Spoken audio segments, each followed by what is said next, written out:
ಎಲ್ರಿಗೂ ನಮಸ್ಕಾರ. ಗೆಳತಿ ಯೂಟ್ಯೂಬ್ ಚಾನಲ್ಗೆ ಮತ್ತೊಮ್ಮೆ ಸ್ವಾಗತ.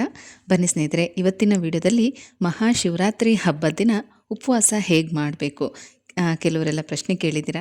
ಈಗಾಗಲೇ ಶುಕ್ರವಾರ ಏಕಾದಶಿ ದಿನ ಉಪವಾಸ ಆಚರಣೆ ಮಾಡಿರ್ತೀವಿ.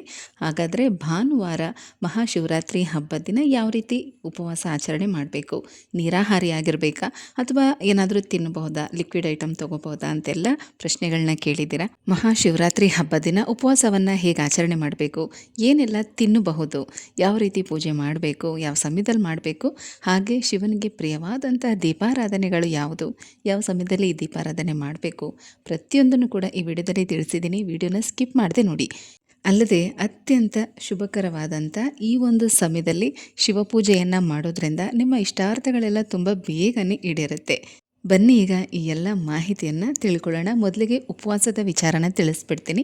ಈಗಾಗಲೇ ಶುಕ್ರವಾರ ಏಕಾದಶಿ ದಿನ ಉಪವಾಸ ಮಾಡಿರೋ ಅಂಥವ್ರು ಭಾನುವಾರ ಯಾವ ರೀತಿ ಉಪವಾಸ ಮಾಡಬೇಕು, ಅಥವಾ ಏಕಾದಶಿ ಉಪವಾಸ ನಾವೇನು ಮಾಡಿಲ್ಲ, ಹಾಗೆ ನಾವು ಶಿವರಾತ್ರಿ ಉಪವಾಸ ಮಾತ್ರ ಮಾಡ್ತೀವಿ ಅಂತ ಅನ್ನೋರು ಕೂಡ ಇದೇ ರೀತಿ ಅನುಸರಿಸಬಹುದು. ಉಪವಾಸದಲ್ಲಿ 2 ವಿಧ ಇರುತ್ತೆ. ಈಗ ಬೆಳಗ್ಗೆ ಸೂರ್ಯೋದಯ ಸಮಯದಿಂದನೇ ಉಪವಾಸ ವ್ರತವನ್ನು ಶುರು ಮಾಡಬೇಕು. ನೀವು ಬೆಳಗ್ಗೆ ಸ್ನಾನ ಆಗಿದ ಕ್ಷಣದಿಂದ ನಿಮ್ಮ ಉಪವಾಸ ವ್ರತವನ್ನು ಶುರು ಮಾಡಬೇಕು. ಉಪವಾಸ ಇರೋ ಅಂಥವರು ನೀರಾಹಾರಿಯಾಗೂ ಕೂಡ ಉಪವಾಸ ಮಾಡಬಹುದು. ಅಂದರೆ ನೀರನ್ನೂ ಸಹ ಕುಡಿದ ಹಾಗೆ ಉಪವಾಸ ಮಾಡಬಹುದು, ಅಥವಾ ಲಿಕ್ವಿಡ್ ಐಟಮ್ಗಳನ್ನ ತೊಗೋಬಹುದು. ಕಾಫಿ, ಟೀ, ಹಾಲು, ಹಣ್ಣಿನ ಜ್ಯೂಸ್ಗಳು ಈ ರೀತಿ ಕುಡಿಬಹುದು, ಅಥವಾ ಗಂಜಿ ಈ ಥರದ್ದು, ರವೆ ಗಂಜಿ ಈ ಥರದ್ದು ಕೂಡ ಕುಡಿಬಹುದು. ಅಲ್ಲದೆ ಸಬ್ಬಕ್ಕಿಯ ಕಿಚಡಿ ಅಂದರೆ ಈರುಳ್ಳಿ ಬೆಳ್ಳುಳ್ಳಿಯನ್ನು ಹಾಕದೆ ಉಪ್ಪಿಟ್ಟು, ಗೋಧಿ ರವೆ ಉಪ್ಪಿಟ್ಟು ಅಥವಾ ಸಾಬುದಾನ ಉಪ್ಪಿಟ್ಟು ಈ ಥರದನ್ನು ಕೂಡ ಮಾಡ್ಕೋಬಹುದು. ರೊಟ್ಟಿಗಳನ್ನು ಕೂಡ ಮಾಡಿಕೊಂಡು ತಿನ್ನಬಹುದು. ಈರುಳ್ಳಿ ಬೆಳ್ಳುಳ್ಳಿಯನ್ನು ಹಾಕದೆ ನೀವು ಅಡುಗೆನ ಮಾಡಿಕೊಂಡು ಊಟ ಮಾಡಬಹುದು. ಮತ್ತು ಶಿವರಾತ್ರಿ ಹಬ್ಬದ ದಿನ ಒಂದು ಹೊತ್ತು ತಿಂದು ಪೂರ್ತಿ ಉಪವಾಸ ಇದ್ದರೆ ತುಂಬ ಒಳ್ಳೆಯದು. ಮಧ್ಯಾಹ್ನ ಒಂದು ಹೊತ್ತು ಮಾತ್ರ ತಿಂದು ನೀವು ರಾತ್ರಿ ಉಪವಾಸ ಮಾಡೋದು ತುಂಬಾ ಶ್ರೇಷ್ಠ. ಯಾರಿಗೆಲ್ಲ ಪೂರ್ತಿ ಉಪವಾಸ ಮಾಡೋದಕ್ಕೆ ಆಗಲ್ಲ ಅಂಥವ್ರು ಬೇಕಾದರೆ ಈ ರೀತಿ ಮಧ್ಯಾಹ್ನ ಏನಾದರೂ ಮಾಡ್ಕೊಂಡು ತಿನ್ನಿ. ಆದರೆ ರಾತ್ರಿ ಹೊತ್ತು ಏನು ತಿನ್ನಕ್ಕೆ ಹೋಗಬೇಡಿ. ರಾತ್ರಿ ಉಪವಾಸ ಮಾಡಿದ್ರೆ ತುಂಬ ಒಳ್ಳೆಯದು. ಆಗಲ್ಲ ಅಂತ ಅನ್ನೋರು ಹಾಲು ಅಥವಾ ಹಣ್ಣು ತೊಗೋಬೋದು. ಹಾಗಾಗಿ ಈರುಳ್ಳಿ ಬೆಳ್ಳುಳ್ಳಿಯನ್ನು ಹಾಕದೆ ಮತ್ತು ಅನ್ನವನ್ನು ಆ ದಿನ ತಿನ್ನದೆ ಉಪವಾಸವನ್ನು ಮಾಡಬಹುದು. ಹಾಗೆ ಪೀರಿಯಡ್ಸ್ ಆಗಿ ನನಗೆ 4 ದಿನ ಆಗಿದೆ, 5 ದಿನ ಆಗಿದೆ, ಉಪವಾಸ ಮಾಡಬಹುದಾ ಅಂತ ಕೇಳಿದ್ದೀರಾ. ಮಾಡಬಹುದು. ಮತ್ತು ಆವತ್ತಿನ ದಿನವೇ ನನಗೆ ಪೀರಿಯಡ್ಸ್ ಡೇಟ್ ಇದೆ, ನಾನು ಉಪವಾಸ ಮಾಡ್ಬೋದಾ ಅಂತ ಕೇಳಿದ್ದೀರಾ. ನೀವೇ ಯೋಚನೆ ಮಾಡಿ. ಉಪವಾಸ ಇದ್ದು ನೀವೇನಾದರೂ ಪೀರಿಯಡ್ಸ್ ಆದರೆ ಏನೂ ಪ್ರಯೋಜನ ಇಲ್ಲ. ಹಾಗಾಗಿ ಉಪವಾಸ ಮಾಡೋದು ಬೇಡ. ನಿಮಗೆ ಮಾಡಲೇಬೇಕು ಅನ್ನೋ ಮನಸ್ಸಿದ್ರೆ ಮುಂದೆ ಬರುವಂಥ ಯಾವುದೇ ಸೋಮವಾರ ಅಥವಾ ಹುಣ್ಣಿಮೆ ದಿನ ಉಪವಾಸ ಆಚರಣೆ ಮಾಡಿ, ತುಂಬಾ ಒಳ್ಳೆಯದಾಗತ್ತೆ. ಈ ಹಬ್ಬದ ದಿನ ನಿಮಗೆ ಡೇಟ್ ಇದ್ದರೆ ಉಪವಾಸ ಮಾಡೋಕ್ಕೆ ಹೋಗಬೇಡಿ. ಹಾಗೆ ಗರ್ಭಿಣಿ ಸ್ತ್ರೀಯರು ಮತ್ತು ಬಾಣಂತಿಯರು ಉಪವಾಸ ಮಾಡಬೇಡಿ. ನೀವು ಮಕ್ಕಳಿಗೆ ಫೀಡ್ ಮಾಡ್ತಾ ಇರ್ತೀರಾ, ಹಾಗಾಗಿ ಬಾಣಂತಿಯರು ಕೂಡ ಉಪವಾಸನ ಮಾಡೋದು ಬೇಡ. ಉಪವಾಸ ಮಾಡಲೇಬೇಕು ಅಂತ ನಿಮಗೆ ಮನಸ್ಸಿದ್ರೆ ನಾನು ಈಗಾಗಲೇ ಹೇಳಿದಾಗೆ ಈರುಳ್ಳಿ ಬೆಳ್ಳುಳ್ಳಿಯನ್ನು ಹಾಕದೆ ಮತ್ತು ಅನ್ನವನ್ನು ಬಿಟ್ಟು ನೀವು ಬೇರೆ ರೀತಿ ಅಡುಗೆಗಳನ್ನ ಮಾಡಿಕೊಂಡು ಊಟ ಮಾಡಬಹುದು. ಉಪ್ಪಿಟ್ಟು, ರೊಟ್ಟಿ, ಚಪಾತಿ ಈ ರೀತಿ ಮಾಡಿಕೊಂಡು ತಿನ್ಬಹುದು. ಹಣ್ಣುಗಳನ್ನು ತಿನ್ನಬಹುದು, ಲಿಕ್ವಿಡ್ ಐಟಮ್ ತೊಗೋಬೋದು. ಆದರೆ ಉಪವಾಸ ಇದ್ದೀನಿಂದ ಇದನ್ನು ಹೆಚ್ಚಾಗಿ ತೊಗೊಳಕ್ಕೆ ಹೋಗಬೇಡಿ. ಸ್ವಲ್ಪ ಪ್ರಮಾಣದಲ್ಲಿ ಊಟದ ಸಮಯದಲ್ಲಿ ಒಂದು ಸ್ವಲ್ಪ ತಿಂದರೆ ಸಾಕು. ಆ ದಿನ ಪೂರ್ತಿ ಶಿವನ ಜಪ ಮಾಡ್ತಾ ಜಾಗರಣೆ ಉಪವಾಸ ಮಾಡೋದು ತುಂಬ ಒಳ್ಳೆಯದು. ಹಾಗೆ ಜಾಗರಣೆ ಕೂಡ ಕಡ್ಡಾಯ ಏನಿಲ್ಲ. ಉಪವಾಸ ಇದ್ದವರು ಜಾಗರಣೆ ಮಾಡಲೇಬೇಕು ಅಂತೇನಿಲ್ಲ. ರಾತ್ರಿ 1 ಗಂಟೆ ತನಕ ಎಚ್ಚರವಾಗಿದ್ದರೆ ಸಾಕು, ತುಂಬ ಒಳ್ಳೆಯದು. ನಿಶಿತ ಕಾಲದ ಪೂಜೆ ತುಂಬಾ ಶ್ರೇಷ್ಠ. ಅದನ್ನು ಕೂಡ ಮುಂದಿನ ವಿಡಿಯೋದಲ್ಲಿ ನಿಮಗೆ ವಿವರವಾಗಿ ತಿಳಿಸ್ತೀನಿ, ಯಾವ ಸಮಯದಲ್ಲಿ ಪೂಜೆ ಮಾಡಬೇಕು ಅಂತ. ಈಗ ಉಪವಾಸದ ಬಗ್ಗೆ ನಿಮಗಿದ್ದಂಥ ಡೌಟ್ ಕ್ಲಿಯರ್ ಆಗಿದೆ ಅಂದ್ಕೊಂಡಿದ್ದೀನಿ. ಏನೇ ಡೌಟ್ ಇದ್ದರೂ ಕಮೆಂಟ್ಸ್ ಮಾಡಿ, ಆಯಿತಾ. ಭಾನುವಾರ 15ನೇ ತಾರೀಕು ಸಂಜೆ 5 ಗಂಟೆಗೆ ಚತುರ್ದಶಿ ತಿಥಿ ಪ್ರಾರಂಭ ಆಗುತ್ತೆ. ಮಾರನೇ ದಿನ ಅಂದರೆ 16ನೇ ತಾರೀಕು ಸಂಜೆ 5:30ಕ್ಕೆ ಮುಕ್ತಾಯ ಆಗುತ್ತೆ.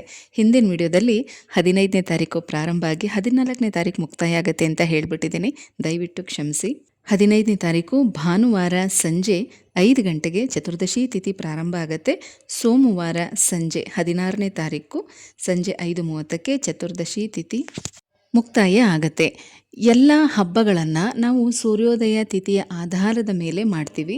ಹಾಗಾದರೆ ಶಿವರಾತ್ರಿ ಹಬ್ಬ ಮಾತ್ರ ಯಾಕೆ ಈ ರೀತಿ ಲೆಕ್ಕ ತಗೋಬೇಕು ಅಂತಂದರೆ, ರಾತ್ರಿ ಹೊತ್ತು ಚತುರ್ದಶಿ ತಿಥಿ ಇರಬೇಕು. ಅಲ್ಲದೆ ಶಿವ ಲಿಂಗದ ರೂಪದಲ್ಲಿ ಈ ಒಂದು ಸಮಯದಲ್ಲಿ ಅಂದರೆ ಮಧ್ಯರಾತ್ರಿಯ ಸಮಯದಲ್ಲಿ ಲಿಂಗದ ರೂಪದಲ್ಲಿ ಹೊರಹೊಮ್ಮುತ್ತಾರೆ.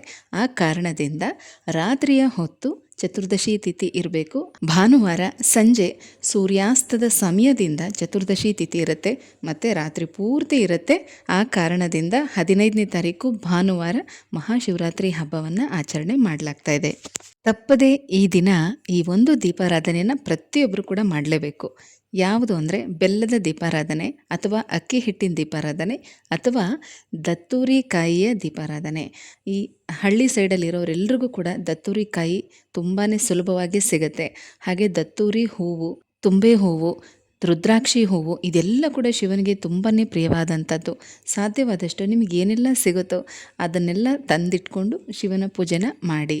ಯಾರಿಗೆ ಯಾವ ದೀಪಾರಾಧನೆ ಮಾಡೋದಕ್ಕೆ ಸಾಧ್ಯ ಆಗುತ್ತೋ ಅದನ್ನು ಮಾಡಬಹುದು. ಬೆಲ್ಲದ ದೀಪಾರಾಧನೆ, ಅಕ್ಕಿ ಹಿಟ್ಟಿನ ದೀಪಾರಾಧನೆ ಅಥವಾ ದತ್ತೂರಿ ಕಾಯಿಯ ದೀಪಾರಾಧನೆ. ಈ ಒಂದು ದೀಪಾರಾಧನೆನ ಸಂಜೆ 6 ಗಂಟೆ ಮೇಲೆ ಮಾಡಬಹುದು ಅಥವಾ ರಾತ್ರಿಯ ನಿಶಿತ ಕಾಲದ ಮುಹೂರ್ತ ಅಂದರೆ ರಾತ್ರಿ 11 ಗಂಟೆಯಿಂದ 12:20 ತನಕ ಈ ಸಮಯದಲ್ಲೂ ಕೂಡ ಮಾಡಬಹುದು. ನೀವು ಉಪವಾಸ ಇರುವಂಥ ಪ್ರತಿಯೊಬ್ಬರೂ ಕೂಡ ರಾತ್ರಿ 1 ಗಂಟೆ ತನಕ ಎಚ್ಚರವಾಗಿರಬೇಕು. ತುಂಬಾ ಒಳ್ಳೆಯದು.